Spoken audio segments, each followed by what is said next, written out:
Hello, everybody. Um, I know it's been a while. I've been working on something called Telara Tales. Now, if you don't know what that is, it's basically a Google Docs that I've been working on. I will link to it down below. It's a Google Docs that basically tries to compile a lot of the lore from Rift.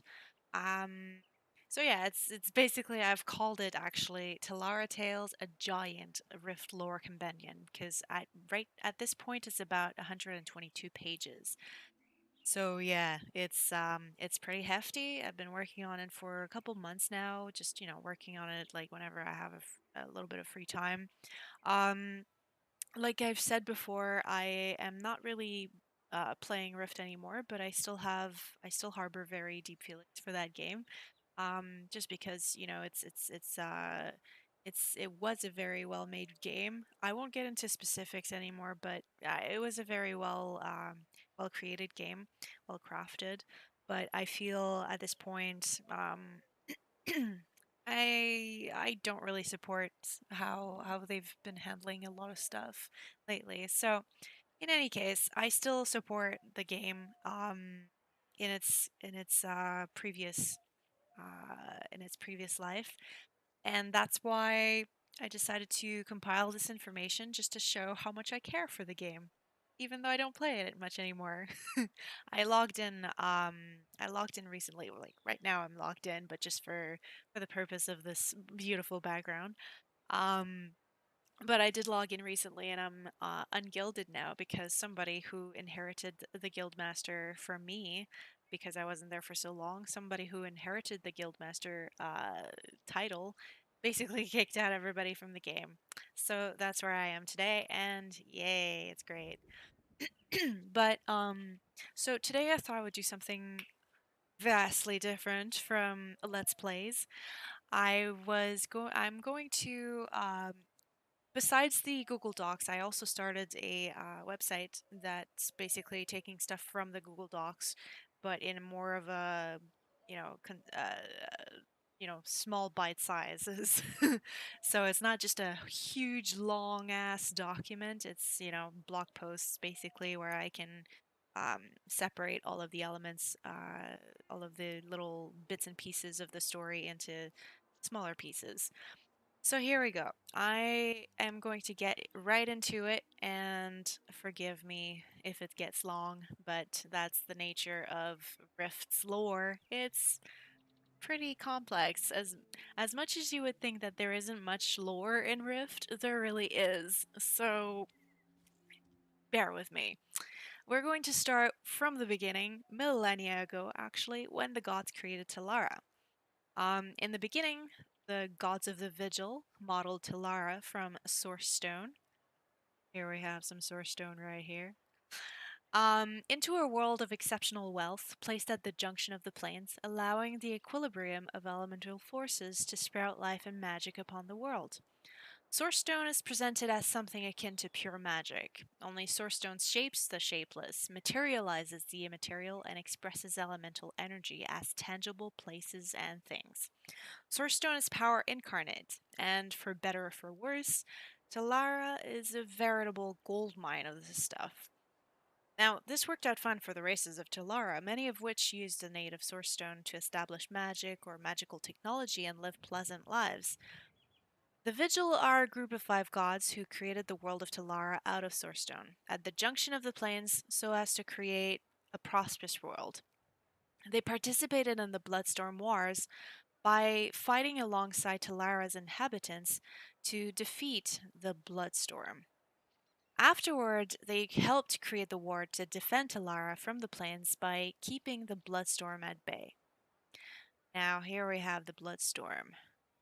These are the dragons of the Bloodstorm. Since that time, despite the weakening of the ward and the threat of Regulus's return, the Vigil has been silent. The Guardians are confident that the Vigil will return again to help drive back those forces which seek to destroy Talara. The Defiants, not so much. They've turned their backs on religion and only trust the tangible. As far as I know, the Vigil have not physically manifested themselves on Talara in Millennia, so neither the Ascended nor Talara's other denizens quite know what they look like. Their shrines are amorphous, and I'd say even prehistoric looking, which serves to display how old Talara is and how long the Vigil have been revered. The only presents that we have from the Vigil are shrines like these that we see in the background right here, and the amorphous shrines that I'm talking about that you can find Silverwood, for example, and I think in Gloamwood again. Through questing, you find these places. But we do have the messengers of the Vigil. These are the only representation of the Vigil that we have right now on Telara, besides the shrines. But yeah, so we don't have anything physical to base ourselves off on on their actual appearance. We only have these messengers of the Vigil. Who are the Vigil? Now we have Tavril. Tavril is one of the gods known as the Land. Tavril is the mother to the wilds, the power and majesty of nature. It is through her that we are able to survive. The bounty of her forests, her fields, her plants, and the animals that feed upon them sustain us all. From her, the beasts of the world pour forth to sustain us, to enrich our lives, and even to challenge us. Those that learn to live in harmony with Tavril receive her blessings. Those that attempt to despoil her bounty soon find her wrath, which is great and terrible.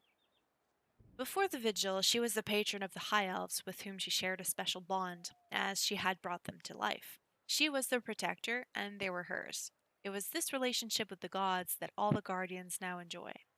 The other gods of the vigil work to protect Tavril, who is the most vulnerable to the elemental invasions, but they draw from her strength. With every rift that is sealed, every elemental foothold destroyed, we witness the power of Tavril reasserting her will and healing the land. Now, personally, I don't find this is very vulnerable or weak. I think that is actual strength, as it says in the lore. She is very strong because she can reassert her power, she can regrow things, she can heal things. I think that's very strong. I guess that's my woman side speaking.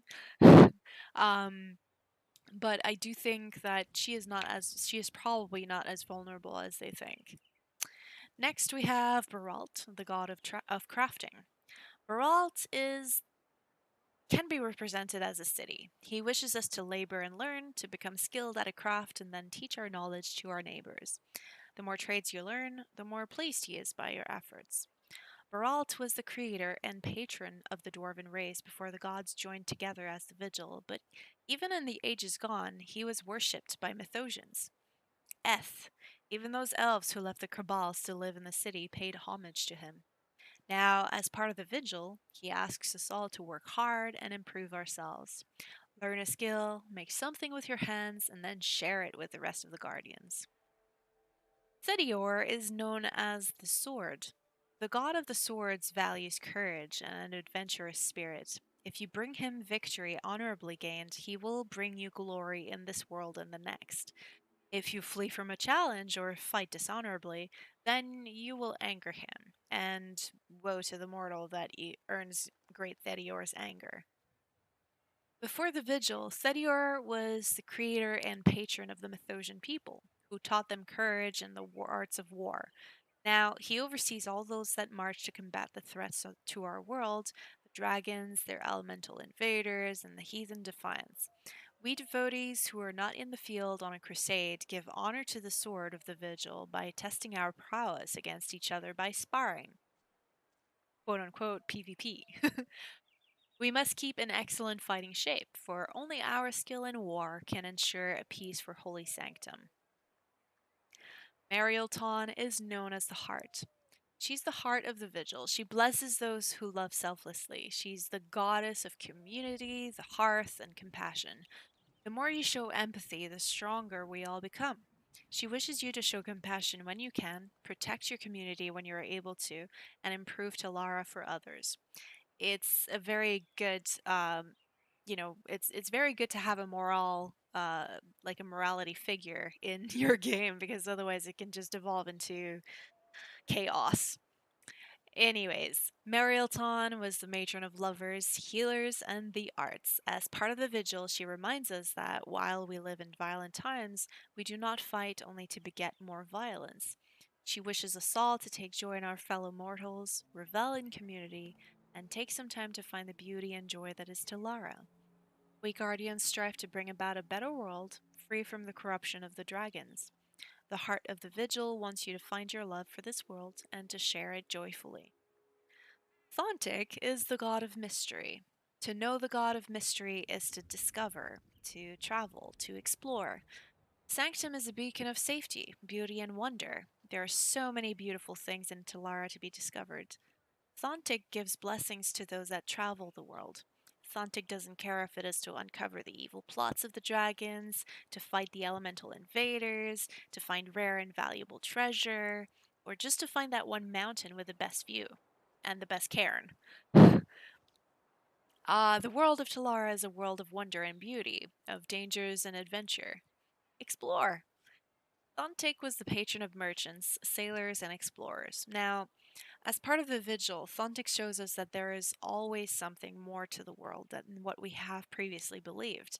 Thontic is said to have created the Porticulums, which allows guardians to travel further in the world than any have been able to previously.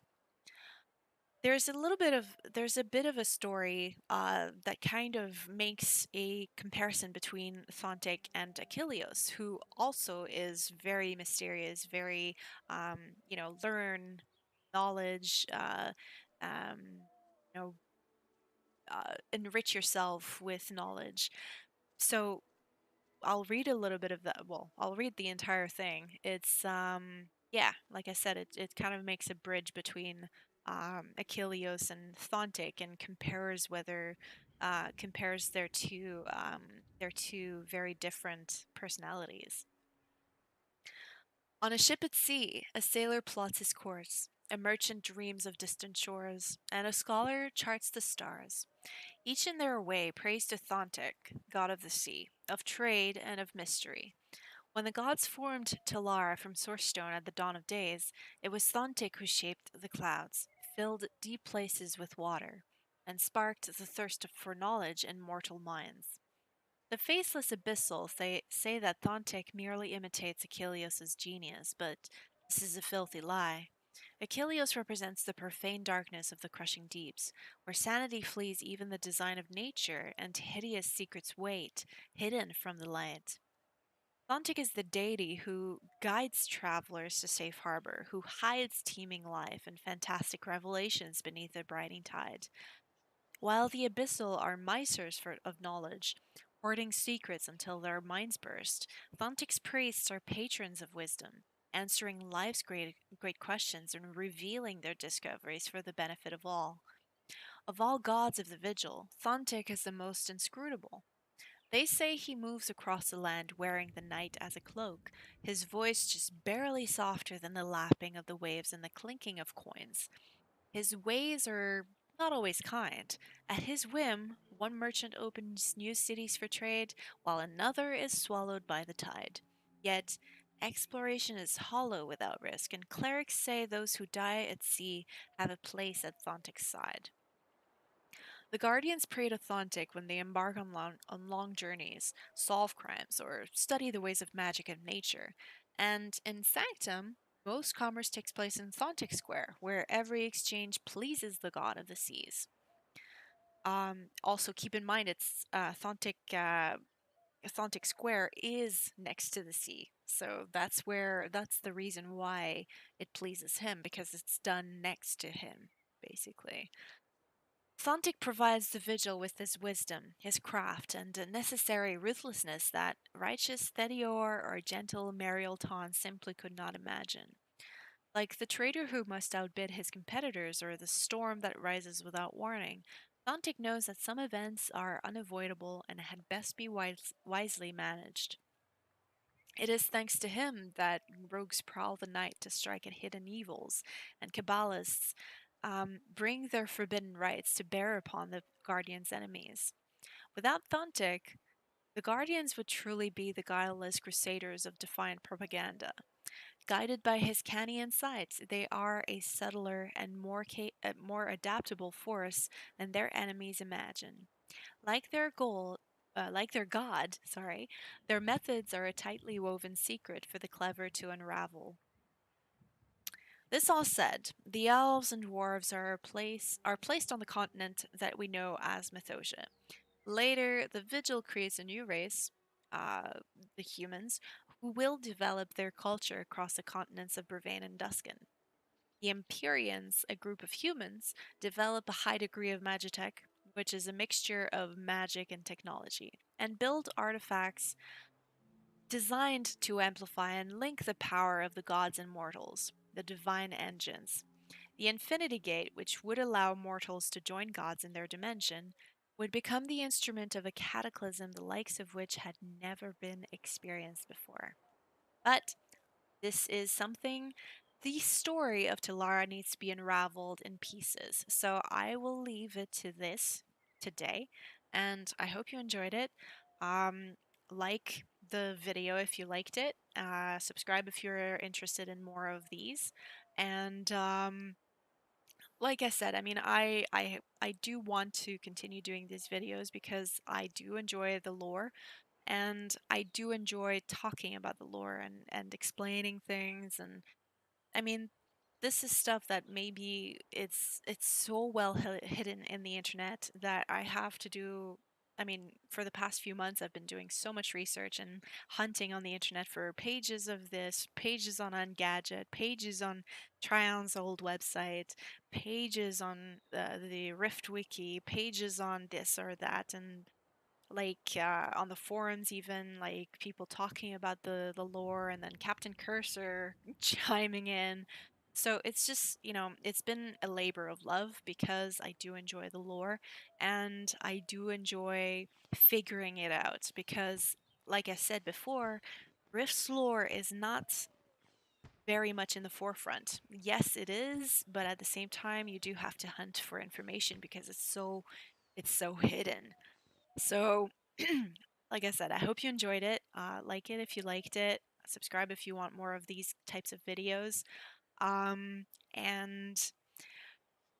it's gonna be a long journey. And I've lost my voice. Anyways, see ya.